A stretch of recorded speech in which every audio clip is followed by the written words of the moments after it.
Lectura hablada presenta La Dama de las Camelias, de Alexandre Dumas, hijo, parte 1. Capítulo 1. A mi juicio, no se pueden crear personajes sino después de haber estudiado mucho a los hombres, como no se puede hablar una lengua sino a condición de haberla aprendido seriamente. Como no he llegado aún a la edad de inventar, me limito a relatar. Exhorto, pues, al lector a que se convenza de la realidad de esta historia, cuyos personajes, a excepción de la heroína, viven todos aún. Por otra parte, hay en París testigos de la mayor parte de los hechos que aquí recojo, y que podrían confirmarlos, si mi testimonio no bastara. Por una circunstancia particular solo yo podía escribirlos, porque solo yo fui el confidente de los últimos detalles, sin los cuales hubiera sido imposible hacer un relato interesante y completo. Pues bien, veamos cómo llegaron a mi conocimiento esos detalles. El 12 de marzo de 1847 vi en la calle Laffitte un gran cartel amarillo en que se anunciaba la subasta de unos muebles y otros curiosos objetos de valor. Dicha subasta tenía lugar tras una defunción. El cartel no ponía el nombre de la persona muerta, pero la subasta iba a llevarse a cabo en la calle de Antin, número 9, el día 16, de 12 a 5 de la tarde. El cartel indicaba además que el 13 y el 14 se podía ir a ver el piso y los muebles. Siempre he sido aficionado a las curiosidades. Me prometí no perderme aquella ocasión, sino de comprar, por lo menos de ver. Al día siguiente me dirigí a la calle de Antin, número 9. Era temprano y, sin embargo, ya había gente en el piso, hombres e incluso mujeres, que, aunque vestidas de terciopelo, envueltas en cachemiras y con elegantes cupés esperándolas a la puerta, miraban con asombro y hasta con admiración el lujo que se ostentaba ante sus ojos. Más tarde comprendí aquella admiración y aquel asombro, pues, al ponerme a observar yo también, advertí sin dificultad que estaba en la casa de una entretenida. Y si hay algo que las mujeres de mundo desean ver, y allí había mujeres de mundo, es el interior de las casas de esas mujeres, cuyos carruajes salpican los suyos a diario, que tienen, como ellas y a su lado, un palco en la ópera y en los italianos, y que ostentan en París la insolente opulencia de su belleza, de sus joyas y de sus escándalos. Aquella en cuya casa me encontraba había muerto, las mujeres más virtuosas podían, pues, penetrar hasta en su dormitorio. La muerte había purificado el aire de aquella espléndida cloaca, y además siempre tenían la excusa, si la hubieran necesitado, de que iban a una subasta sin saber a casa de quién iban. Habían leído los carteles, querían ver lo que los carteles prometían y elegir por anticipado, nada más sencillo. Lo que no les impedía buscar, en medio de todas aquellas maravillas, las huellas de su vida de cortesana, de la que sin duda les habían referido tan extraños relatos. Por desgracia los misterios habían muerto con la diosa y, pese a toda su buena voluntad, aquellas damas no lograron sorprender más que lo que estaba en venta después del fallecimiento, y nada de lo que se vendía en vida de la inquilina. Por lo demás, no faltaban cosas que comprar. El mobiliario era soberbio. Muebles de palo de rosa y de bul, jarrones de Sèvres y de China, estatuillas de Sajonia, raso, terciopelo y encaje, nada faltaba allí. Me paseé por la casa y seguí a las nobles curiosas que me habían precedido. Entraron en una habitación tapizada de tela persa, ahí iba a entrar yo también, cuando salieron casi al instante, sonriendo y como si les diera vergüenza de aquella nueva curiosidad. Por ello deseaba yo más vivamente penetrar en aquella habitación. Era el cuarto de aseo, revestido de los más minuciosos detalles, en los que parecía haberse desarrollado al máximo la prodigalidad de la muerte. Encima de una mesa grande adosada a la pared, una mesa de 6 pies de largo por 3 de ancho, brillaban todos los tesoros de Ocoq y de Odiot. Era aquella una magnífica colección, y ni uno solo de esos 1000 objetos tan necesarios para el cuidado de una mujer como aquella en cuya casa nos hallábamos estaba hecho de otro metal que no fuera oro o plata. Sin embargo, una colección como aquella solo podía haberse hecho poco a poco, y no era el mismo amor el que la había completado. Como a mí no me asustaba el ver el cuarto de aseo de una entretenida, me distraía examinando los detalles, cualesquiera que fuesen, y me di cuenta de que todos aquellos utensilios, magníficamente cincelados, llevaban iniciales distintas y orlas diferentes. Iba mirando todas aquellas cosas, cada una de las cuales se me representaba como una prostitución de la pobre chica, y me decía que Dios había sido clemente con ella, puesto que no había permitido que llegara a sufrir el castigo ordinario, y la había dejado morir en medio de su lujo y su belleza, antes de la vejez, esa primera muerte de las cortesanas. En efecto, ¿hay espectáculo más triste que la vejez del vicio, sobre todo en la mujer? No encierra dignidad alguna ni inspira ningún interés. Ese eterno arrepentimiento, no ya del mal camino seguido, sino de los cálculos mal hechos y del dinero mal empleado, es una de las cosas más tristes que se pueden oír. Conocí una antigua mujer galante, a quien ya no le quedaba de su pasado más que una hija casi tan hermosa, al decir de sus contemporáneos, como había sido su madre. Aquella pobre niña, a quien su madre nunca le había dicho, «Eres mi hija», más que para ordenarle que sustentara su vejez como ella había sustentado su infancia, aquella pobre criatura se llamaba Louise y, obedeciendo a su madre, se entregaba sin voluntad, sin pasión, sin placer, como hubiera trabajado en un oficio, si hubiesen pensado en enseñárselo. El espectáculo continuo del desenfreno, un desenfreno precoz, alimentado por el estado continuamente enfermizo de la muchacha, apagó en ella el discernimiento del bien y del mal, que tal vez Dios le había concedido, pero que a nadie se le ocurrió desarrollar. Nunca olvidaré a aquella muchachita, que pasaba por los bulevares casi todos los días a la misma hora. Su madre la acompañaba sin cesar, tan asiduamente como una verdadera madre hubiera acompañado a su verdadera hija. Yo era muy joven entonces, y dispuesto a aceptar para mí la fácil moral de mi siglo. Recuerdo, sin embargo, que el espectáculo de aquella vigilancia escandalosa me inspiraba desprecio y asco. Añádase a ello que nunca un rostro de virgen dio tal sensación de inocencia, tal expresión de sufrimiento melancólico. Parecía una imagen de la resignación. Un día el rostro de la muchacha se iluminó. En medio del desenfreno programado por su madre, le pareció a la pecadora que Dios le otorgaba una satisfacción. Y, al fin y al cabo, ¿por qué Dios, que la había creado sin fortaleza, iba a dejarla sin consuelo bajo el peso doloroso de su vida? Un día, pues, se dio cuenta de que estaba encinta, y lo que de casto había aún en ella se estremeció de gozo.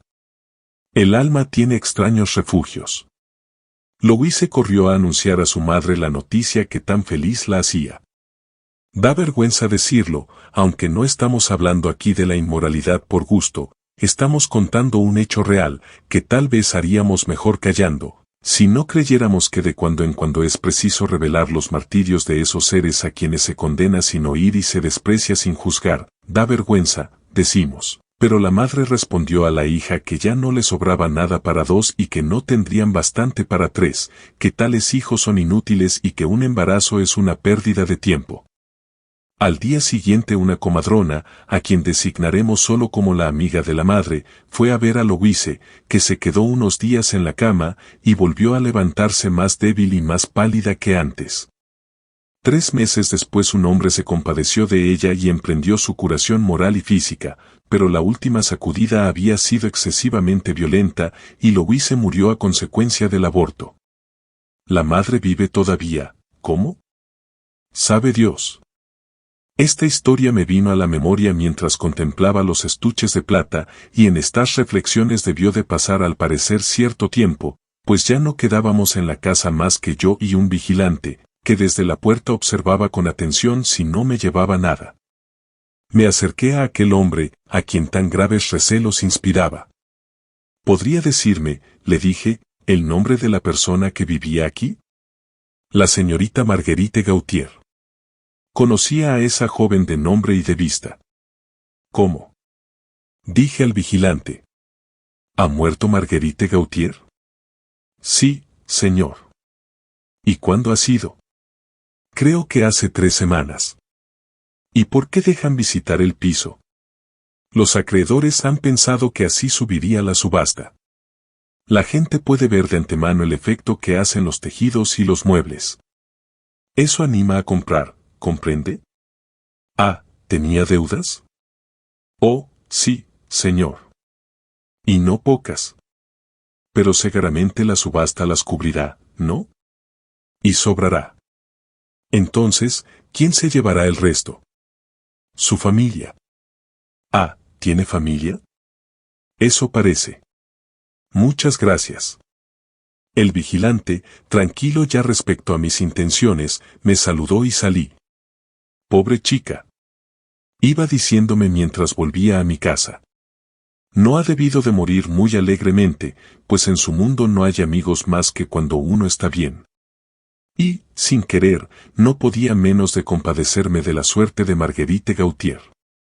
Quizá le parezca ridículo a mucha gente, pero siento una indulgencia inagotable por las cortesanas, y no pienso tomarme la molestia de andar dando explicaciones sobre tal indulgencia. Un día, cuando iba a recoger un pasaporte a la comisaría, vi como en una de las calles adyacentes 2 gendarmes se llevaban a una chica.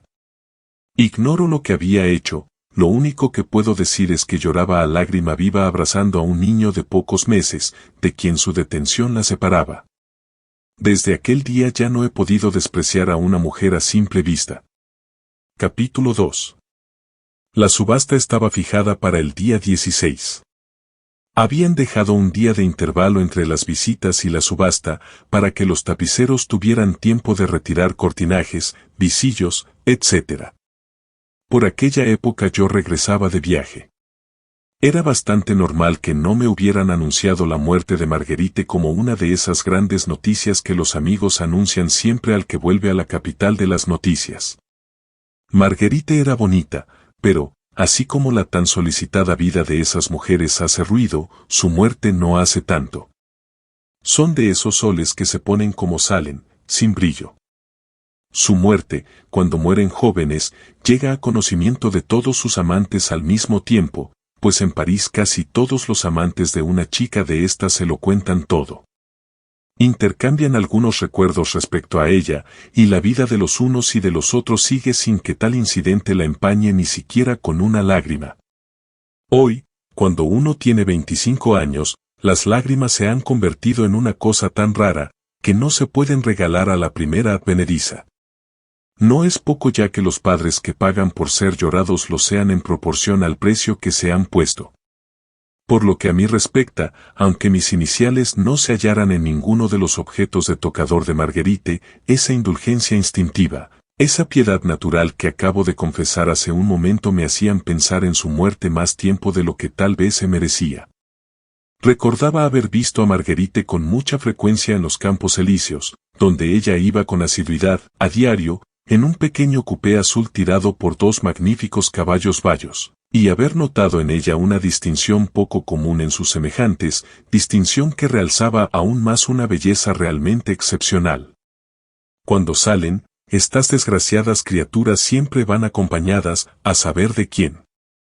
Como ningún hombre consiente que se publique el amor nocturno que siente por ellas, como ellas tienen horror a la soledad, llevan consigo o bien a aquellas que, menos afortunadas, no tienen coche, o bien a alguna de esas viejas elegantes cuya elegancia carece de motivos y a quienes puede uno dirigirse sin temor, cuando quiere saber cualquier tipo de detalles acerca de la mujer que acompañan.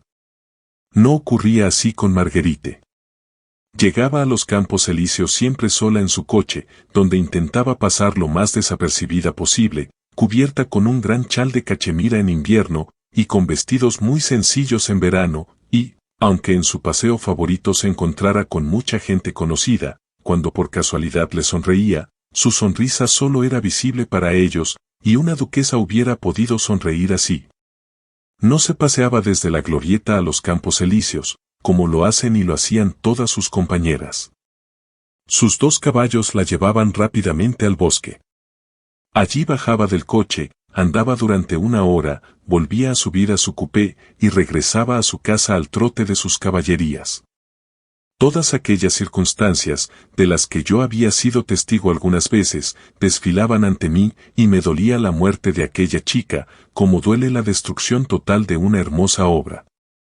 Y es que era imposible ver una belleza más encantadora que la de Marguerite. Alta y delgada hasta la exageración, poseía en sumo grado el arte de hacer desaparecer aquel olvido de la naturaleza con el simple arreglo de lo que se ponía. Su chal de cachemira, que le llegaba hasta el suelo, dejaba escapar por ambos lados los anchos volantes de un vestido de seda, y el grueso manguito que ocultaba sus manos y que ella apoyaba contra su pecho estaba rodeado de pliegues tan hábilmente dispuestos que ni el ojo más exigente tenía nada que objetar al contorno de las líneas. La cabeza, una maravilla, era objeto de una particular coquetería. Era muy pequeña, y su madre, como diría Musset, parecía haberla hecho así para hacerla con esmero. En un óvalo de una gracia indescriptible, colocad dos ojos negros coronados por cejas de un arco tan puro, que parecía pintado, velad esos ojos con largas pestañas que, al bajar, proyecten sombra sobre la tez rosa de las mejillas, trazad una nariz fina, recta, graciosa, con ventanillas un poco abiertas por una ardiente aspiración hacia la vida sensual, dibujad una boca regular, cuyos labios se abran con gracia sobre unos dientes blancos como la leche, coloread la piel con ese suave terciopelo que cubre los melocotones no tocados aún por mano alguna, y tendréis el conjunto de aquella cabeza encantadora. Los cabellos, negros como el azabache, natural o artificialmente ondulados, se abrían sobre la frente en dos anchos bandos y se perdían detrás de la cabeza, dejando ver una parte de las orejas, en las que brillaban dos diamantes de un valor de 4 a 5 mil francos cada uno. Como la ardiente vida de Marguerite permitía que conservase la expresión virginal, incluso infantil, que la caracterizaba, es algo que nos vemos obligados a constatar sin comprenderlo. Marguerite tenía un maravilloso retrato suyo hecho por Vidal, el único hombre cuyo lápiz era capaz de reproducirla. Después de su muerte tuve unos días a mi disposición aquel retrato, y era de un parecido tan asombroso, que me ha servido para ofrecer las indicaciones a las que quizá no hubiera alcanzado mi memoria. Algunos detalles de este capítulo no llegaron a mi conocimiento hasta más tarde, pero los escribo ahora mismo, para no tener que volver sobre ellos cuando comience la historia anecdótica de esta mujer. Marguerite asistía a todos los estrenos y pasaba todas las noches en algún espectáculo o en el baile. Siempre que se representaba una obra nueva era seguro verla allí, con tres cosas que no la abandonaban jamás y que ocupaban siempre el antepecho de su palco de platea, sus gemelos, una bolsa de bombones y un ramo de camelias. Durante 25 días del mes las camelias eran blancas y durante 5, rojas. Nunca ha logrado saberse la razón de aquella variedad de colores, que indico sin poder explicar y que los habituales de los teatros a donde ella iba con más frecuencia, lo mismo que sus amigos, habían notado como yo. Nunca habíamos visto a Marguerite con otras flores que no fueran camelias. Tanto es así, que en casa de la señora Barjón, su florista, acabaron por llamarla la dama de las camelias, y con tal sobrenombre se quedó. Yo sabía además, como todos los que en París se mueven en ciertos ambientes, que Marguerite había sido la querida de los jóvenes más elegantes, que lo decía abiertamente, y que ellos mismos se vanagloriaban de ello, lo que demostraba que amantes y querida estaban contentos unos de otros.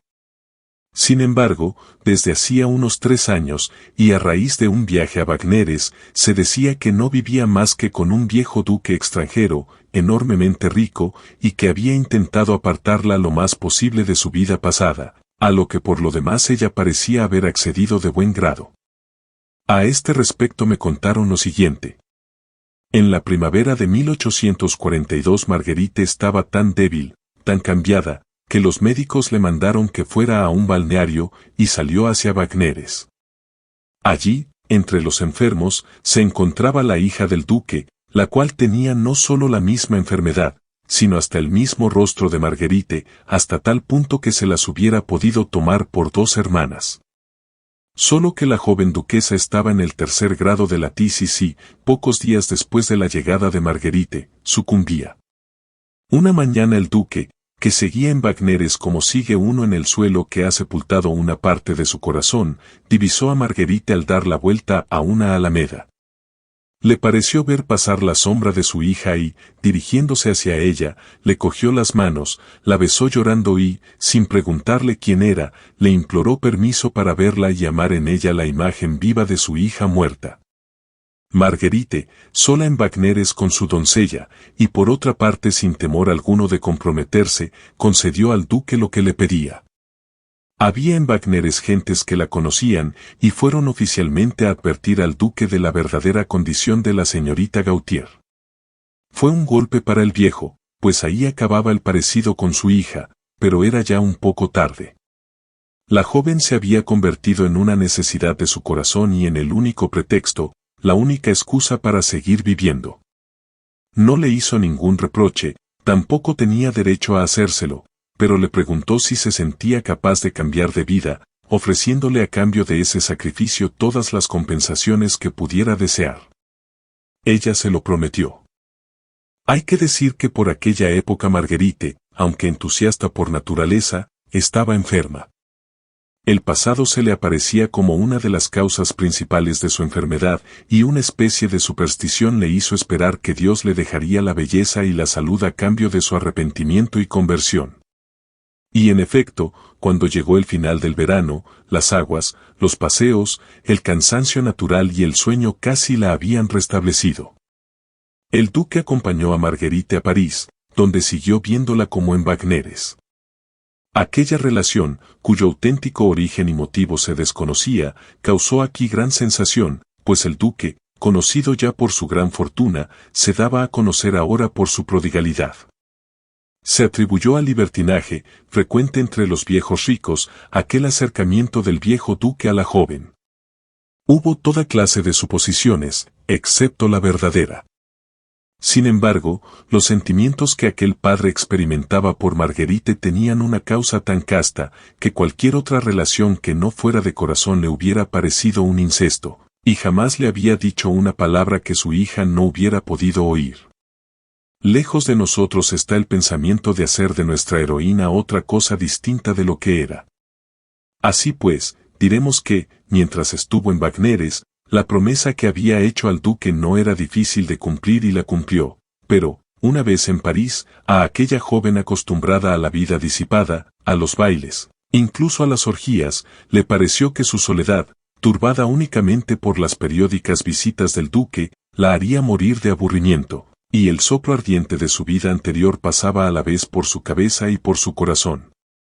Añádase a ello que Marguerite había vuelto de aquel viaje más hermosa que nunca, que tenía 20 años y que la enfermedad, adormecida, pero no vencida, seguía despertando en ella esos deseos febriles que casi siempre suelen ser resultado de las afecciones de pecho. Así pues, el duque sintió un gran dolor el día en que sus amigos, que estaban al acecho sin cesar con ánimo de sorprender un escándalo por parte de la joven, con la que, decían, estaba comprometiéndose, vinieron a decirle y demostrarle que, en cuanto estaba segura de que él no iría a verla, ella recibía visitas y que tales visitas se prolongaban con frecuencia hasta la mañana siguiente. Interrogada al respecto, Marguerite le confesó todo al duque, aconsejándole, sin segundas intenciones, que dejara de ocuparse de ella, porque no se sentía con fuerzas para mantener los compromisos adquiridos y no quería seguir recibiendo más tiempo los beneficios de un hombre a quien estaba engañando. El duque estuvo 8 días sin aparecer, eso fue todo lo que pudo hacer, y al 8º día vino a suplicar a Marguerite que volviera a admitirlo, prometiéndole aceptarla como era, con tal de poder verla, y jurándole que moriría antes que hacerle un solo reproche. Así estaban las cosas 3 meses después del regreso de Marguerite, es decir, en noviembre o diciembre de 1842. Capítulo 3. El 16, a la 1, me dirigí hacia la calle de Antin. Desde la puerta de la cochera se oía gritar a los subastadores. El piso estaba lleno de curiosos. Se hallaban allí todas las celebridades del vicio elegante, examinadas con disimulo por algunas damas de la alta sociedad, que habían tomado una vez más la subasta como pretexto para poder ver de cerca a esas mujeres con las que nunca hubieran tenido ocasión de encontrarse y cuyos fáciles placeres tal vez envidiaban en secreto. La duquesa de F. se codeaba con la señorita A., una de las más tristes muestras de nuestras cortesanas modernas. La marquesa de T. vacilaba en comprar un mueble por el que pujaba la señora D., la adúltera más elegante y conocida de nuestra época, el duque de I., que en Madrid pasa por arruinarse en París por arruinarse en Madrid, y que en resumidas cuentas no gasta ni su renta, mientras charlaba con la señora M., una de nuestras cuentistas más ocurrentes, que de cuando en cuando se digna escribir lo que dice y firmar lo que escribe, intercambiaba miradas confidenciales con la señora N., esa bella paseante de los Campos Elíseos, casi siempre vestida de rosa o de azul, y que va en un coche tirado por dos grandes caballos negros que Tony le vendió por 10.000 francos y que ella pagó, en fin, la señorita R., que solo con su talento saca el doble de lo que las mujeres de mundo sacan con su dote y el triple de lo que las otras sacan con sus amores, había ido a pesar del frío a hacer algunas compras, y no era ella ciertamente a la que menos miraban. Podríamos seguir citando las iniciales de un buen número de personas reunidas en aquel salón, y no poco sorprendidas de encontrarse juntas, pero tememos cansar al lector. Digamos solamente que todo el mundo estaba de una alegría loca, y que muchas de las que se encontraban allí habían conocido a la muerta, pero no parecían acordarse de ello. Reían a carcajadas, los tasadores gritaban hasta desgañitarse, los comerciantes, que habían invadido los bancos colocados ante las mesas de subastar, en vano intentaban imponer silencio para hacer sus negocios con tranquilidad. Nunca hubo reunión tan variada y ruidosa como aquella.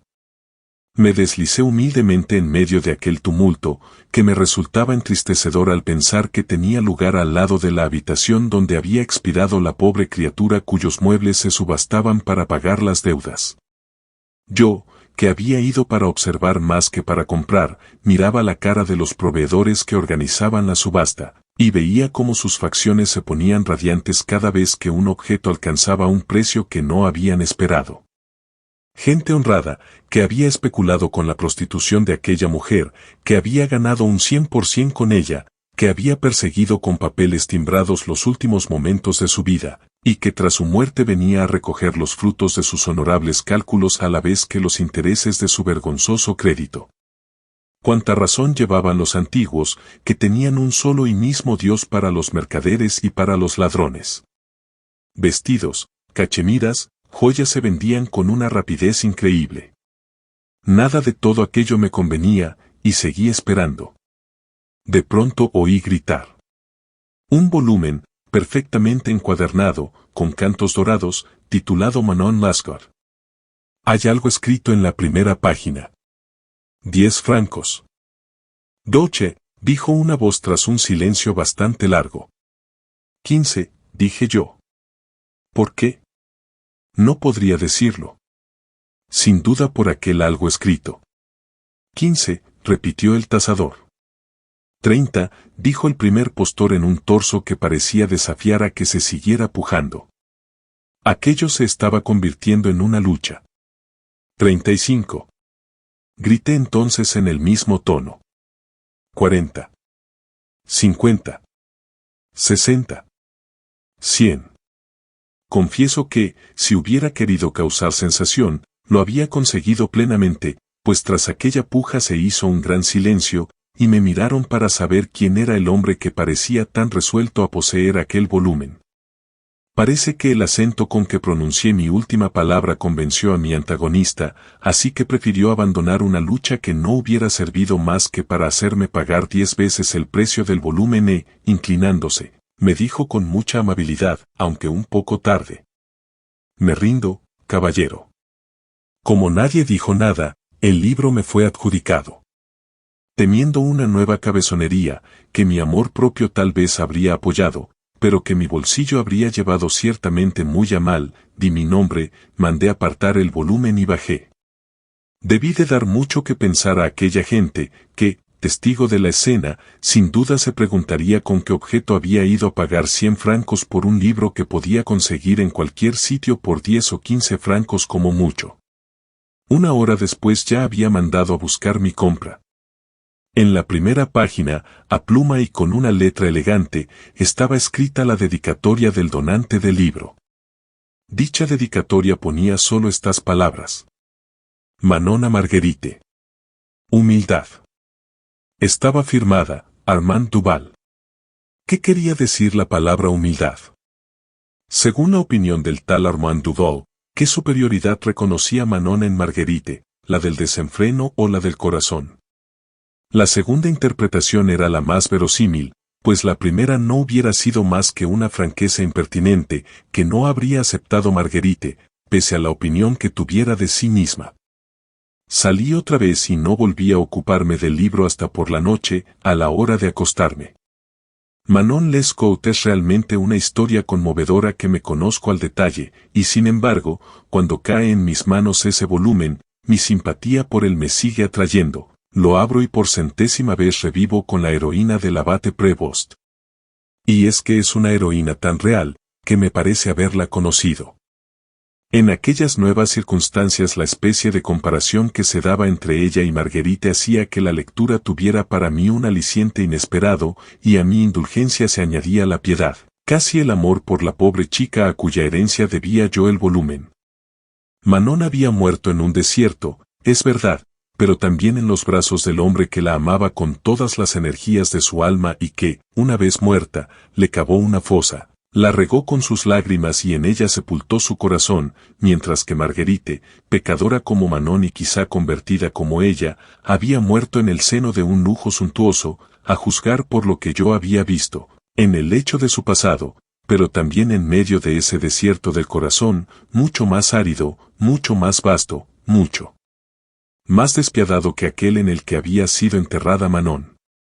Marguerite, en efecto, según supe por ciertos amigos que conocían las últimas circunstancias de su vida, no llegó a ver un auténtico consuelo sentado a su cabecera durante los 2 meses que duró su lenta y dolorosa agonía. De Manon y Marguerite mi pensamiento se dirigió luego hacia las que yo conocía y que veía encaminarse cantando hacia una muerte casi siempre invariable. Pobres criaturas. Si amarlas es un error, lo menos que podemos hacer es compadecerlas.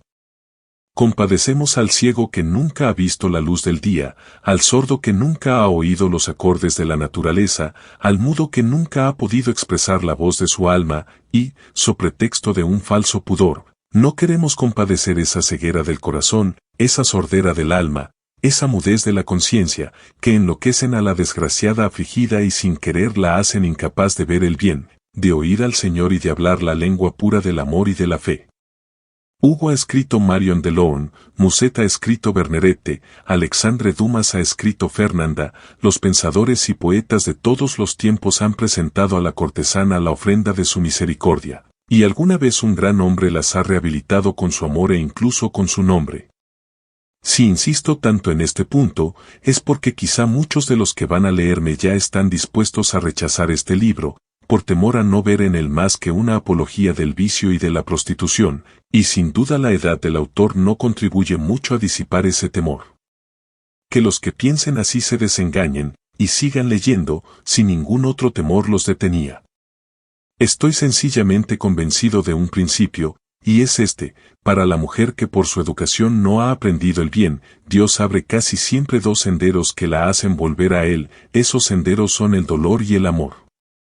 Son difíciles, las que se deciden, acaban con los pies ensangrentados y las manos desgarradas, pero al mismo tiempo dejan en las zarzas del camino los aderezos del vicio, y llegan a término con esa desnudez que no causa vergüenza ante el Señor. Los que se encuentran con estas intrépidas viajeras deben apoyarlas y decirles a todos que se han encontrado con ellas, pues al publicarlo indican el camino. No se trata de colocar ingenuamente a la entrada de la vida 2 postes, uno con esta inscripción, fruta del bien, otro con esta advertencia, fruta del mal, y decir a los que se presentan, escoged. Hay que enseñar, como Cristo, a los que se han dejado tentar por los alrededores, los caminos que conducen de la segunda ruta a la primera, y sobre todo hay que evitar que el comienzo de estos caminos sea demasiado doloroso, ni parezca demasiado impenetrable. Ahí está el cristianismo con su maravillosa parábola del hijo pródigo para aconsejarnos la indulgencia y el perdón. Jesús rebosaba de amor hacia esas almas heridas por las pasiones de los hombres, y le gustaba curar sus llagas sacando de esas mismas llagas el bálsamo que las sanaría. Así decía a Magdalena: mucho te será perdonado, porque has amado mucho, sublime perdón, que despertaría una fe sublime. ¿Por qué vamos a ser nosotros más rígidos que Cristo? ¿Por qué, ateniéndonos obstinadamente a las opiniones de este mundo, que se hace el duro para que lo creamos fuerte, vamos a rechazar con él a esas almas sangrantes muchas veces de heridas por las que, como la sangre mala de un enfermo, se derrama el mal de su pasado, en espera únicamente de una mano amiga que las cure y les devuelva la convalecencia del corazón? Ahora me dirijo a mi generación, a aquellos para quienes las teorías de Voltaire han dejado por suerte de existir, a aquellos que, como yo, comprenden que la humanidad se encuentra desde hace 15 años en uno de sus impulsos más audaces. La ciencia del bien y del mal ha sido adquirida de una vez para siempre, la fe se reconstruye, el respeto por las cosas santas nos ha sido devuelto y, si el mundo no es bueno del todo, al menos es mejor. Los esfuerzos de todos los hombres inteligentes tienden hacia el mismo fin, y todas las grandes voluntades van enganchadas al mismo principio: seamos buenos, seamos jóvenes, seamos auténticos. El mal no es más que vanidad, tengamos el orgullo del bien, y sobre todo no desesperemos. No despreciemos a la mujer que no es madre, ni hermana, ni hija, ni esposa. No reduzcamos la estima a la familia, la indulgencia al egoísmo. Puesto que en el cielo hay más alegría por un pecador arrepentido que por 100 justos que no han pecado nunca, intentemos alegrar al cielo. Él puede devolvérnoslo con creces. Vayamos dejando por el camino la limosna de nuestro perdón a aquellos a quienes los deseos terrenales han perdido y que una esperanza divina puede salvar, y, como dicen las viejas cuando aconsejan un remedio casero, si no hace bien, daño tampoco va a hacer. Ciertamente ha de parecer harto presuntuoso por mi parte querer sacar tan grandes resultados de un tema tan insignificante como el que trato, pero soy de los que creen que en las cosas pequeñas está todo.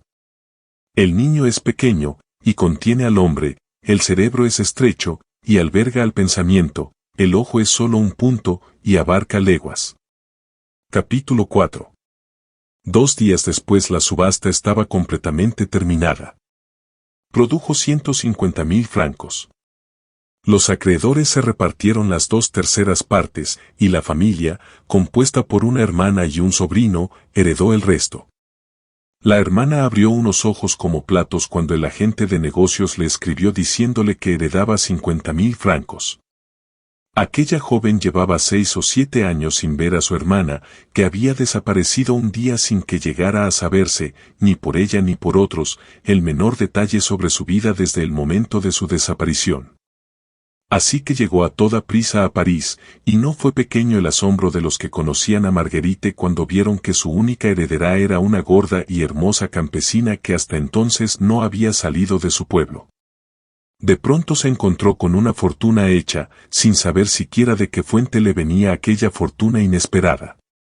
Volvió, según me dijeron después, a sus campos, llevándose una gran tristeza por la muerte de su hermana, compensada no obstante por la inversión al 4,5% que acababa de hacer. Empezaban ya a olvidarse todas aquellas circunstancias que corrieron de boca en boca por París, la ciudad madre del escándalo, y hasta yo mismo estaba olvidando la parte que había tomado en los acontecimientos, cuando un nuevo incidente me dio a conocer toda la vida de Marguerite, y me enteré de detalles tan conmovedores, que me entraron ganas de escribir aquella historia, como ahora hago. Hacía 3 o 4 días que el piso, vacío ya de todos sus muebles vendidos, estaba en alquiler, cuando una mañana llamaron a mi puerta. Mi criado, o por mejor decir mi portero, que me servía de criado, fue a abrir y me trajo una tarjeta, diciéndome que la persona que se la había entregado deseaba hablar conmigo. Eché un vistazo a la tarjeta y leí estas 2 palabras: Armand Duval. Me puse a pensar dónde había visto antes ese nombre, y me acordé de la primera hoja del volumen de Manon Mascor. ¿Qué podía querer de mí la persona que había dado aquel libro a Marguerite? Mandé que pasara enseguida el hombre que estaba esperando. Vi entonces a un joven rubio, alto, pálido, vestido con un traje de viaje que parecía no haberse quitado en varios días ni tomado siquiera la molestia de cepillarlo al llegar a París, pues estaba cubierto de polvo.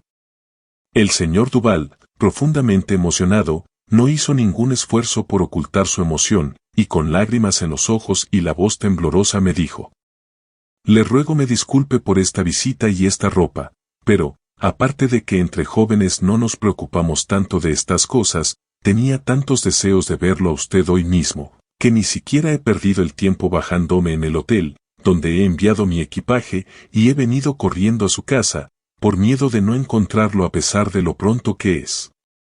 Rogué al señor Duval que se sentara junto al fuego, como así hizo, a la vez que sacaba del bolsillo un pañuelo en el que ocultó un momento su rostro.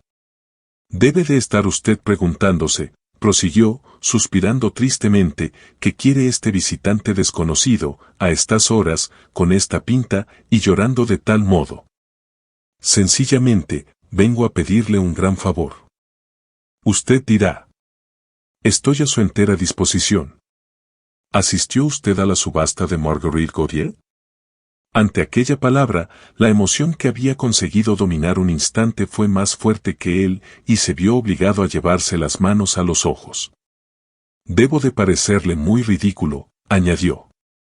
«Discúlpeme una vez más y créame que no olvidaré nunca la paciencia con que se digna escucharme». «Caballero», repliqué, «si el favor que, según parece, está en mi mano hacerle, ha de calmar la pena que usted experimenta, dígame enseguida en qué puedo servirle, y encontrará usted en mí un hombre dichoso de poder complacerlo».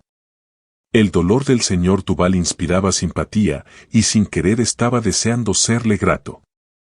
Entonces me dijo: «¿Ha comprado usted algo en la subasta de Marguerite?» «Sí, señor, un libro». «¿Manon Lescaut?» «Exactamente». «¿Tiene usted aún ese libro?» «Está en mi dormitorio». Ante esta noticia, Armand Duval pareció quitarse un gran peso de encima y me dio las gracias como si, guardando aquel volumen, hubiera empezado ya a hacerle un favor. Me levanté, fui a mi habitación a coger el libro y se lo entregué. «Sí, es este», dijo, mirando la dedicatoria de la primera página y hojeándolo. «Sí, es este». Y dos gruesas lágrimas cayeron sobre sus páginas. «Bueno», dijo, levantando la cabeza hacia mí, sin intentar siquiera ocultarme que había llorado y que estaba a punto de llorar otra vez, «¿tiene usted mucho interés en este libro?» «¿Por qué?» «Porque he venido a pedirle que me lo ceda». «Perdone mi curiosidad», dije, «pero entonces ¿fue usted quien se lo dio a Marguerite Gautier?» «Yo mismo». «El libro es suyo, tómelo, me siento feliz de poder devolvérselo». «Pero», repuso el señor Duval un poco desconcertado, «lo menos que puedo hacer es darle lo que le costó». «Permítame que se lo regale». El precio de un solo volumen en una subasta semejante es una bagatela, y ni siquiera me acuerdo de lo que me costó. «Le costó 100 francos». «Es cierto», dije, desconcertado a mi vez. «¿Cómo lo sabe usted?» «Es muy sencillo, esperaba llegar a París a tiempo para la subasta de Marguerite, y no he llegado hasta esta mañana. Quería a toda costa tener un objeto que hubiera sido suyo y fui corriendo a casa del subastador a pedirle permiso para ver la lista de los objetos vendidos y los nombres de los compradores. Vi que usted había comprado este libro, y decidí rogarle que me lo cediera, aunque el precio que pagó por él me hizo temer si no estaría usted también ligado por algún recuerdo a la posesión de este volumen». Y al decir esto, Armand parecía evidentemente temer que yo hubiera conocido a Marguerite como la había conocido él. Me apresuré a tranquilizarlo. «Solo conocía de vista a la señorita Gautier», le dije. «Su muerte me causó la impresión que causa siempre en un joven la muerte de una mujer bonita con quien tuvo el placer de encontrarse. Quise comprar algo en su subasta y me empeñé en pujar por este volumen, no sé por qué, por el placer de hacer rabiar a un señor que se había encarnizado en él y parecía desafiarme a ver quién se lo llevaba. Así que, se lo repito, el libro está a su disposición y le ruego otra vez que lo acepte, para que no lo obtenga de mí como yo lo obtuve de un subastador y para que sea entre nosotros el compromiso de un conocimiento más amplio y de unas relaciones más íntimas. Está bien, me dijo Armand, tendiéndome la mano y estrechando la mía. Lo acepto y le estaré eternamente agradecido. Yo tenía buenas ganas de interrogar a Armand acerca de Marguerite, pues la dedicatoria del libro, el viaje del joven y su deseo de poseer aquel volumen me picaban la curiosidad, pero temía que, al interrogar a mi visitante, pareciera que no había rehusado su dinero sino para tener derecho a meterme en sus asuntos. Diríase que adivinó mi deseo, pues me dijo: ¿Ha leído usted este volumen? De arriba abajo. ¿Qué ha pensado usted de las 2 líneas que escribí? He comprendido enseguida que a sus ojos la pobre chica a quien usted dio este volumen era alguien fuera de lo común, pues me resistía a ver en esas líneas solo un cumplido banal. Y tenía usted razón. Aquella chica era un ángel. Tenga, me dijo, lea esta carta. Y me tendió un papel que parecía haber sido leído y releído muchas veces. Lo abrí. Decía lo siguiente: Querido Armand, he recibido su carta, y doy gracias a Dios porque está usted bien. Sí, amigo mío, yo estoy enferma, y de una de esas enfermedades que no perdonan, pero el interés que aún se toma usted por mí disminuye mucho mis sufrimientos. Sin duda ya no viviré el tiempo suficiente para tener la suerte de estrechar la mano que ha escrito la bondadosa carta que acabo de recibir, y cuyas palabras me curarían, si algo pudiera curarme. Ya no lo veré más, pues estoy a un paso de la muerte y a usted lo separan de mis centenares de leguas. Pobre amigo mío. Su Marguerite de antaño está muy cambiada, y quizá es preferible que no vuelva a verla antes que verla como está. Me pregunta usted si lo perdono. Oh, de todo corazón, amigo mío, pues el daño que usted quiso hacerme no era más que una prueba del amor que me tenía. Llevo un mes en la cama, y tengo en tanta estima su aprecio, que todos los días escribo el diario de mi vida desde el momento de nuestra separación hasta el momento en que ya no tenga fuerzas para escribir. Si su interés por mí es verdadero, Armand, a su regreso vaya a casa de Julie Duprat. Ella le entregará este diario. En él encontrará la razón y la disculpa de lo que ha pasado entre nosotros. Julie es muy buena conmigo, a menudo las 2 juntas charlamos de usted. Estaba aquí cuando llegó su carta, y lloramos al leerla. En caso de que no me dé usted noticias suyas, ella queda encargada de enviarle estos papeles a su llegada a Francia. No me lo agradezca. Este volver todos los días sobre los únicos momentos felices de mi vida me hace un bien enorme, y, si usted va a encontrar en su lectura la disculpa del pasado, yo encuentro en ella un continuo alivio. Quisiera dejarle algo para que me tuviera usted siempre en su recuerdo, pero todo lo que hay en la casa está embargado y nada me pertenece. ¿Comprende usted, amigo mío? Voy a morir, y desde mi dormitorio oigo andar por el salón al vigilante que mis acreedores han puesto allí para que nadie se lleve nada ni me quede nada en caso de que no muriera. Espero que aguarden hasta el final para subastarlo. Oh, qué despiadados son los hombres. No, me equivoco, es mejor decir que Dios es justo e inflexible. Pues bien, querido mío, venga usted a la subasta y compre cualquier cosa, pues, si apartara yo el menor objeto para usted y se enterasen, serían capaces de denunciarlo por ocultación de objetos embargados. ¡Qué vida tan triste la que dejo! Si Dios permitiera que volviera a verlo antes de morir. Según todas las probabilidades, adiós, amigo mío, perdóneme que no le escriba una carta más larga, pero los que dicen que van a curarme me agotan con sangrías, y mi mano se niega a escribir más. Marguerite Gautier. En efecto, las últimas palabras apenas eran legibles.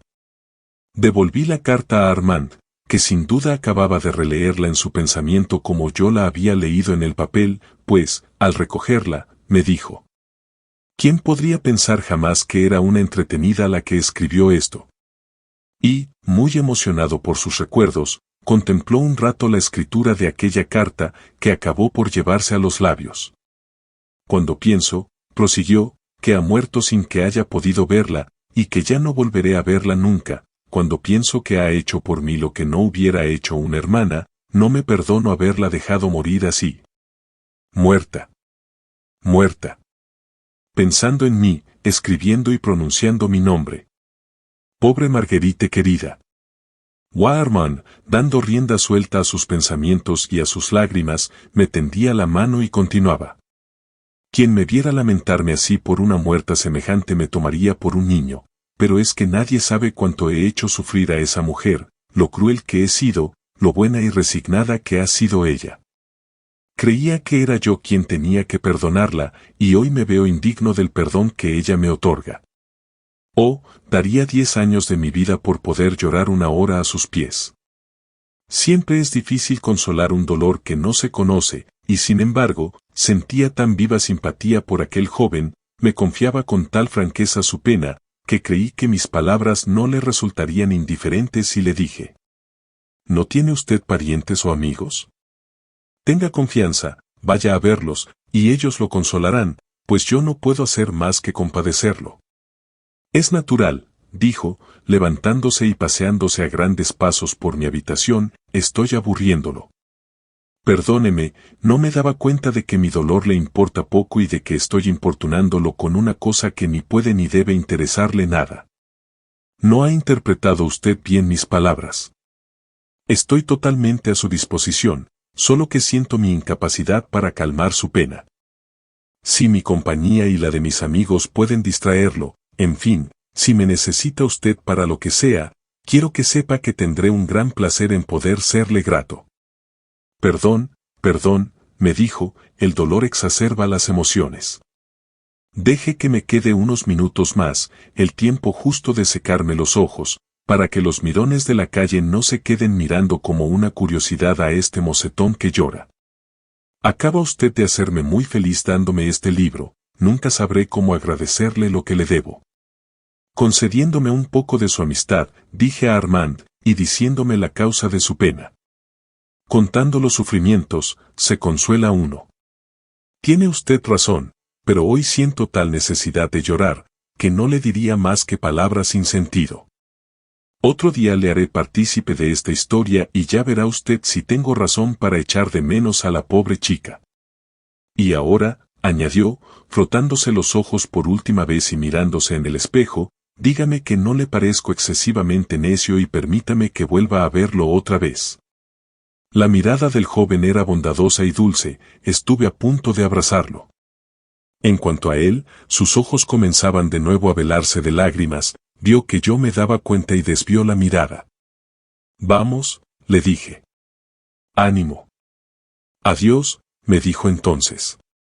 Haciendo un esfuerzo inaudito por no llorar, más que salir, huyó de mi casa.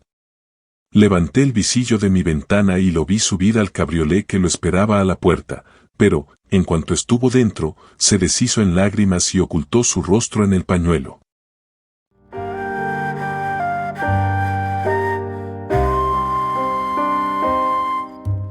Y hasta aquí la primera parte de La Dama de las Camelias, nos vemos en 3 días con la continuación de esta emocionante novela.